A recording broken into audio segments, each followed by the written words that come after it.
नमस्कार, times of Swaraj में आप सबों का स्वागत है। मैं हूं संतोष सिंह और आज हम टाइम्स ऑफ स्वराज में चर्चा करने जा रहे हैं कि तबादले को लेकर एस सिद्धार्थ इतना संजीदा क्यों है।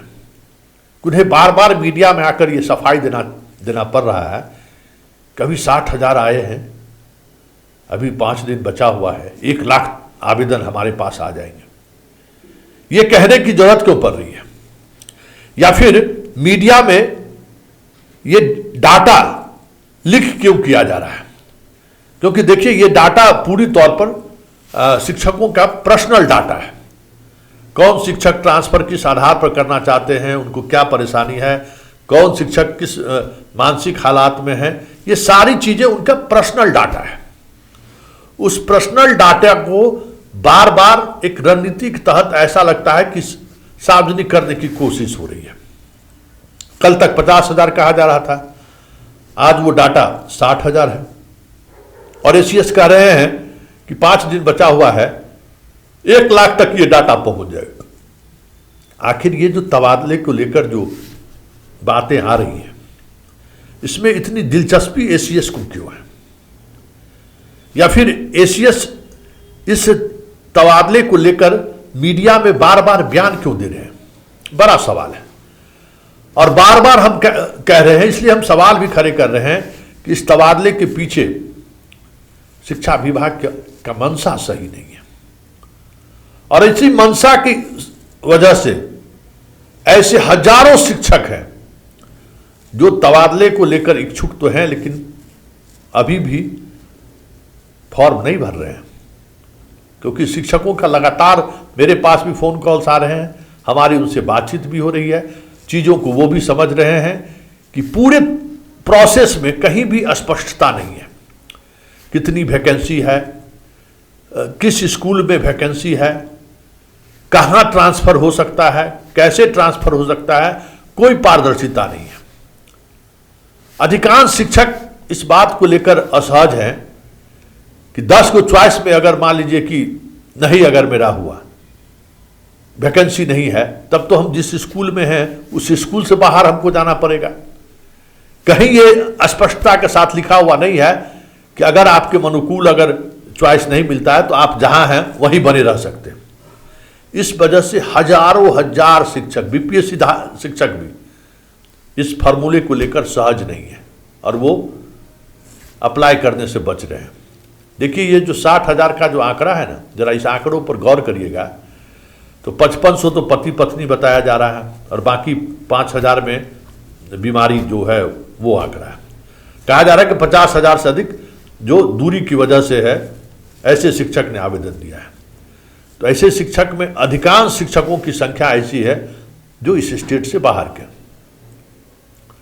जो कंफर्ट स्थिति में नहीं है, जिनको परेशानी वाकई में है, लेकिन वो घर के यूपी के हैं तो पास जाना चाहते हैं, जो 2-4 जिले हैं वहाँ उनकी पोस्टिंग हो जाए, जो आने जाने में उन्हें दिक्कत नहीं हो। क्योंकि एसीएस उस वक्त कहा भी था कि गर्मी छुट्टी और बड़े दिन की छुट्टी के पीछे भी मेरी मंशा यही है कि लोग पहले से प्लान कर लें। बाहर जो लोग रहते हैं, दिल्ली बाहर के हैं, वहाँ जाकर वो पहले से छुट्टी का प्लान कर लें। वो समझा जा सकता है कि इसके पीछे की रणनीति क्या है।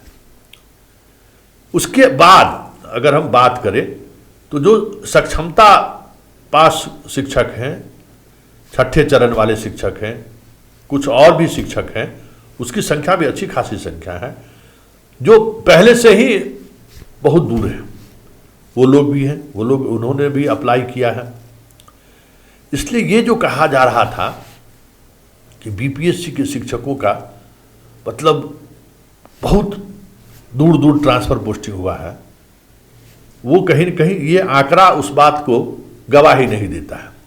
ये आंकड़ा उस बात को कह सकते हैं कि अगर जिले के अंदर भी हैं, 50 किलोमीटर 60 किलोमीटर के दूरी पर हैं, तो वो अपने पास वाले जगह पर जाना चाहते हैं।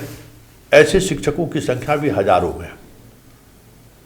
तो ये जो कहा जा रहा था कि बहुत सारे शिक्षक अररिया वाले, सासाराम हैं, सासाराम वाले बेतिया में हैं, इसकी सूची हमें लगता है कि चंद हजार में है।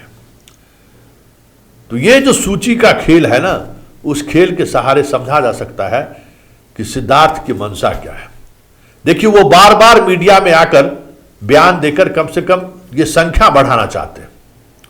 याद होगा आपका उस तबादले नीति को लेकर भी जब इन्होंने प्रेस में अपनी बात रखी थी तो कहा था कि 2,60,000 आवेदन आ चुका था, और आवेदन की संख्या पर इन्हें सबसे ज्यादा जोर रहता है कि आवेदन, इतने आवेदन आ चुके हैं, और उस आवेदन को लेकर हर वक्त वो डाटा को प्रोड्यूस रखना चाहते हैं।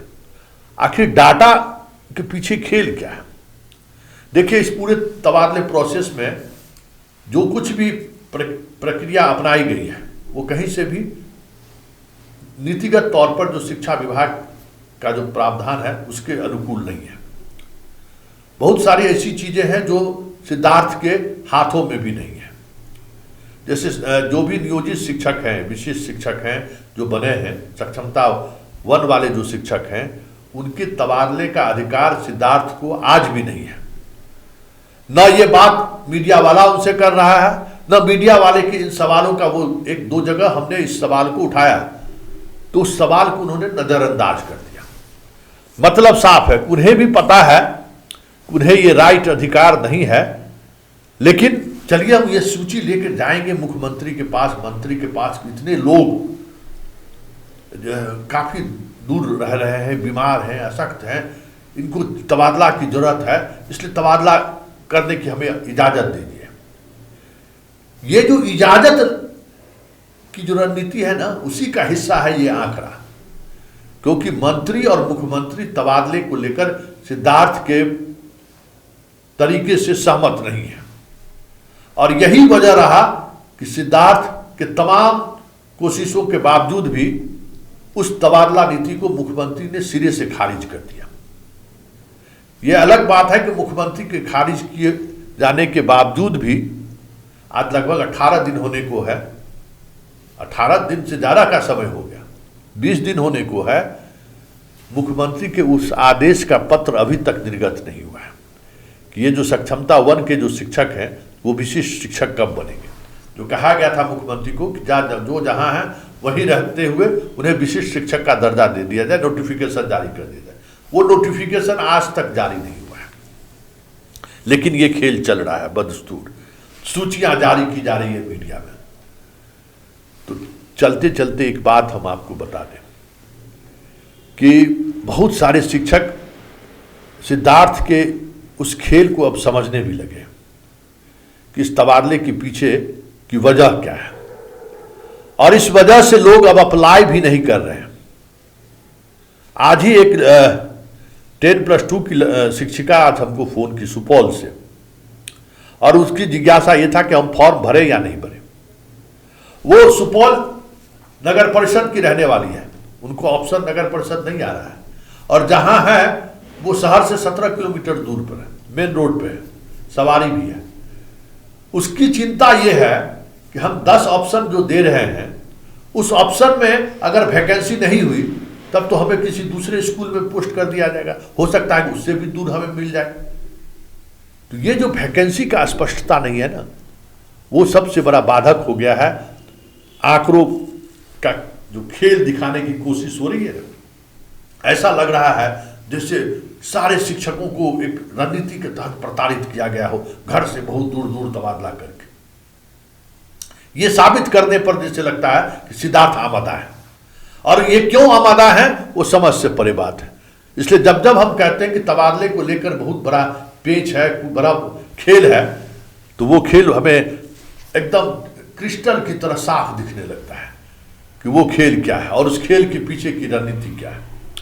देखिए आगे आगे होता है क्या, लेकिन इतना तय है कि आज तक सिद्धार्थ ने जो दावा किया है, जरा गौर करिएगा, जिन जिन बातों पर उन्होंने दावा किया है वो दावा कभी भी 100% धरातल पर उतरते हुए देखने को मुझे नहीं मिला है। खास करके शिक्षा विभाग की अगर हम बात करें, 6 महीने से अधिक समय से वो इस विभाग में हैं एसीएस के रूप में। जरा आप गौर करिए कितने निर्णय उन्होंने लिए हैं, किस तरीके से निर्णय लिया है, और उस निर्णय का प्रतिफल क्या सामने आया। इसलिए इस तबादले नीति के पीछे जो खेल है, उस खेल को अंजाम तक पहुंचाने के लिए शिक्षा विभाग के अधिकारी जिस तरीके से आमादा है और एसीएस सिद्धार्थ का इस्तेमाल कर रहे हैं, देखना दिलचस्प होगा कि इस तबादले के लॉलीपॉप का लाभ कितने शिक्षकों को मिलता है।